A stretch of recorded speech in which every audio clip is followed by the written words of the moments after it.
Environment. I commend this bill to the House. The question is that the motion be agreed to. Mr Speaker. I call the Honourable Trevor Mallard. Mr Speaker, I want to commend the Minister on the progress he's made in the approach between the last bill and this bill. Mr Speaker, the purpose of this bill is to provide a consent-based service to allow both private and public sector agencies to check identity information.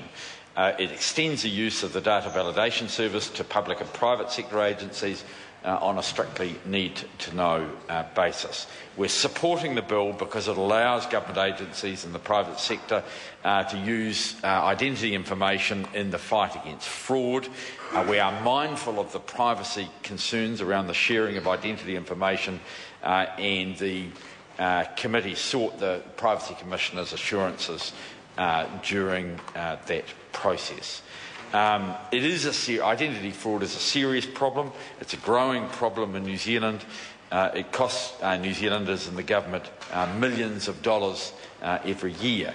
And of course, we are all very familiar with the bizarre saga of David Garrett, also known as Dave the Jackal. And it shows how easy it is in New Zealand to commit identity fraud. And I know while certainly the previous people from the ACT Party and in fact the Prime Minister weren't uncomfortable with that approach, New Zealanders expect higher standards of members of Parliament, and also we expect higher standards of systems in order to avoid that sort of thing happening. There's been a very recent case of the employment of a known child sex offender in 6 schools around New Zealand. The Ombudsman's review of that case found systemic failures by government agencies, primarily around the sharing of information by those agencies, which allowed Te Rito Henry Mickey to carry on teaching. So that is a scandal. It's something that this will not totally solve, but will make some progress towards.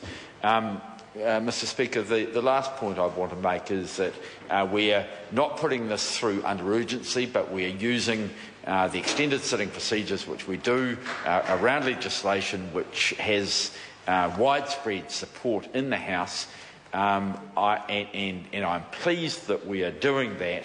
But what I'm hoping, and I'm looking in particular at the Minister and the Government Whip, is that we don't need to wait another 2 years before we make more progress on it.